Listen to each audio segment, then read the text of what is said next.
Assalamualaikum warahmatullahi wabarakatuh. Perkenalkan, nama saya Giovanka Kania Faradila, NPM 19167 dari Fakultas Hukum Universitas Bung Hatta.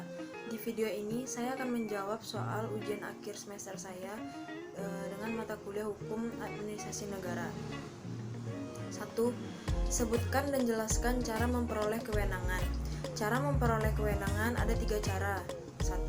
Atribusi, pemberian wewenang pemerintahan oleh pembuat undang-undang kepada organ pemerintahan. 2. Delegasi, pelimpahan wewenang pemerintahan dari satu organ pemerintahan kepada organ pemerintahan lainnya. 3.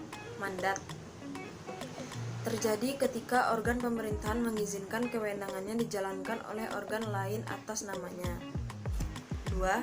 Apakah yang dimaksud dengan keputusan tata usaha negara? Keputusan tata usaha negara adalah suatu penetapan tertulis yang dikeluarkan oleh badan atau pejabat tata usaha negara yang berisi tindakan hukum tata usaha negara yang berdasarkan peraturan perundang-undangan yang berlaku, yang bersifat konkret, individual, dan final, yang menimbulkan akibat hukum bagi seseorang atau badan hukum perdata. 3. Jelaskan apa yang dimaksud dengan KTUN bersifat konkret, individual, dan final. Bersifat konkret diartikan bahwa objek yang diputuskan dalam keputusan itu tidak abstrak, tetapi berwujud, tertentu atau dapat ditentukan. Dengan kata lain, wujud dari keputusan tersebut dapat dilihat dengan kasat mata. Namun, terhadap ketentuan ini ada pengecualian, yaitu A. Apabila badan atau pejabat TUN tidak mengeluarkan keputusan, sedangkan hal itu menjadi kewajibannya, maka hal tersebut disamakan dengan keputusan TUN. B.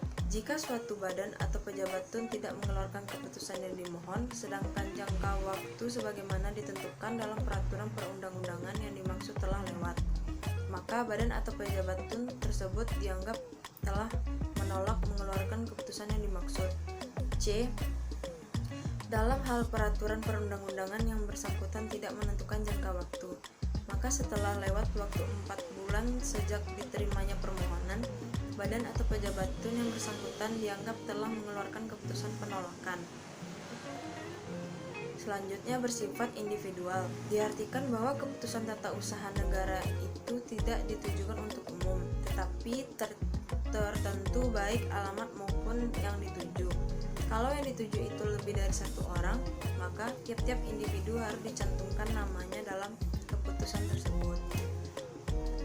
Terakhir, bersifat final, diartikan keputusan tersebut sudah definitif, keputusan yang tidak lagi memerlukan persetujuan dari instansi atasan atau instansi lain.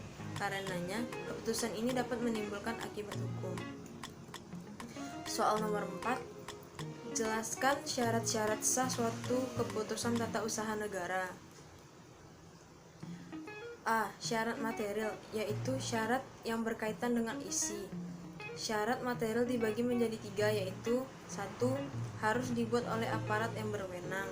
2. Keputusan tata usaha negara tidak mengalami kekurangan yuridis. Suatu produk hukum dikatakan mengalami kekurangan yuridis apabila di dalamnya perbuatannya terdapat unsur A. Adanya paksaan. Paksaan terjadi apabila adanya perbedaan antara kenyataan dengan kehendak sebagai akibat dari adanya unsur eksternal. B. Adanya kekhilafan. C. Adanya penipuan.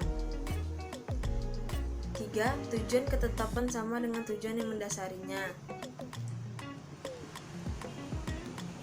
Soal nomor 5. Jelaskan mengenai batal dan hapusnya KTUN. A. Batal mutlak. Batal mutlak adalah semua perbuatan yang pernah dilakukan dianggap belum pernah ada. Aparat yang berhak menyatakan adalah hakim melalui keputusannya. B. Batal demi hukum. Terdapat 2 alternatif batal demi hukum, yaitu 1. Semua perbuatan yang pernah dilakukan dianggap belum pernah ada. 2. Sebagian perbuatan dianggap sah, yang batal hanya sebagian saja. Aparat yang berhak menyatakan adalah yudikatif dan eksekutif. C. Dapat dibatalkan. Dapat dibatalkan adalah semua perbuatan yang dilakukan dianggap sah. Pembatalan berlaku semenjak dinyatakan batal. Aparat yang berhak menyatakan adalah umum, eksklusif, legislatif, dan lain-lain. hapusnya katun A. Apabila sudah habis masa berlakunya. B. Dicabut atau dinyatakan tidak berlaku oleh aparat yang berwenang, yudikatif, eksekutif, dan legislatif. C. Apabila dikeluarkan suatu keputusan tata usaha negara baru yang substansinya sama dengan keputusan tata usaha negara yang lama. D. Apabila peristiwa hukum yang menjadi motivasi lahirnya keputusan tersebut sudah tidak relevan lagi. Hal ini didasarkan pada pendapat Van Coeli dalam teori rebus sixtantibus yang menyatakan bahwa setiap peristiwa hukum terjadi karena adanya motivasi-motivasi tertentu. Soal nomor 6, jelaskan mengenai keputusan yang tidak termasuk katun. Keputusan yang tidak termasuk dalam kategori katun sebagaimana diatur dalam pasal 2 Undang-Undang PT-UN adalah sebagai berikut. Keputusan tun yang merupakan perbuatan hukum perdata, keputusan tun yang merupakan pengaturan yang bersifat hukum, keputusan tun yang masih memerlukan persetujuan, keputusan tun yang dikeluarkan berdasarkan KUHP dan KUHAP atau peraturan perundang-undangan lain yang bersifat hukum pidana. Soal nomor 7, jelaskan yang dimaksud dengan asas-asas umum pemerintahan yang baik.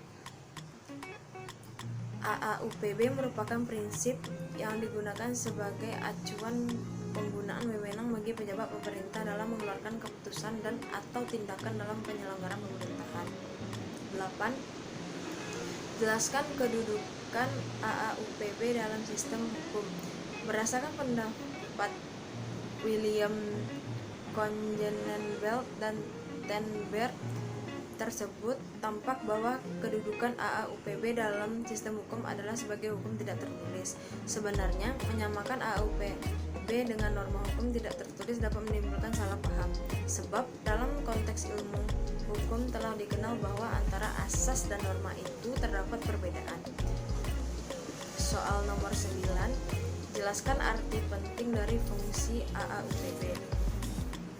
Bagi administrasi negara, bermanfaat sebagai pedoman dalam melakukan penafsiran dan penerapan terhadap ketentuan perundang-undangan yang bersifat samar atau jelas, tidak jelas, kecuali itu sekaligus membatasi dan menghindari kemungkinan menyimpang dan ketentuan perundang-undangan. Soal nomor 10, jelaskan AAUPB yang diatur dalam Undang-Undang Nomor 30 Tahun 2014 tentang administrasi pemerintahan. Asas-asas umum pemerintahan yang baik yang selanjutnya disingkat AAUPB adalah prinsip yang digunakan sebagai acuan penggunaan wewenang bagi pejabat pemerintahan dalam mengeluarkan keputusan dan atau tindakan dalam penyelenggaraan pemerintahan. Sekian jawaban dari saya. Saya akhiri dengan terima kasih dan assalamualaikum warahmatullahi wabarakatuh.